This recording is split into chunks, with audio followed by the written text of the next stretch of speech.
In C#, classes and objects are fundamental concepts of object-oriented programming, OOP. Understanding how to create and manipulate these custom types is essential for building robust applications. In this lesson, we will explore how to define custom types using classes, instantiate objects, and leverage their properties and methods. Don't worry if this feels new at first. This section covers what are classes and objects. A class is a blueprint for creating objects. It defines the properties, attributes, and methods, functions, that the objects created from the class can have. An object, on the other hand, is an instance of a class. You can think of a class as a cookie cutter, and the objects are the cookies made from that cutter. Defining a class, let's dig in. To define a class in C#, you use the class keyword followed by the class name. The class can contain fields, properties, and methods. Here is a simple example of a class called car. This slide introduces a class definition. Study the structure in the code sample. In this example, the car class has 3 fields: make, model, and year. It also has a method called displayInfo that prints the car's details to the console. Now we're on instantiating objects.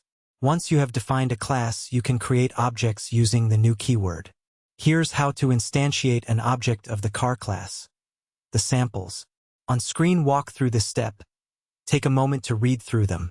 In this case, we create an object called myCar of type car, set its properties, and call the displayInfo method to output the details of the car. Now, encapsulation and properties. Encapsulation is one of the key principles of OOP. It restricts direct access to some of the object's components and can prevent the accidental modification of data. In C#, we can use properties instead of public fields to encapsulate data. Here's how to modify the car class to use properties. Review the class shown on screen and how its members are organized. In this revised version, make, model, and year are now properties. The get and set accessors allow you to retrieve and assign values to these properties while still keeping encapsulation in mind. In this lesson, we learned about the concepts of classes and objects in C#.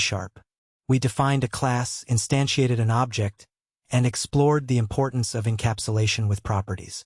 This foundation will enable you to create more complex applications as you progress in your C# programming journey.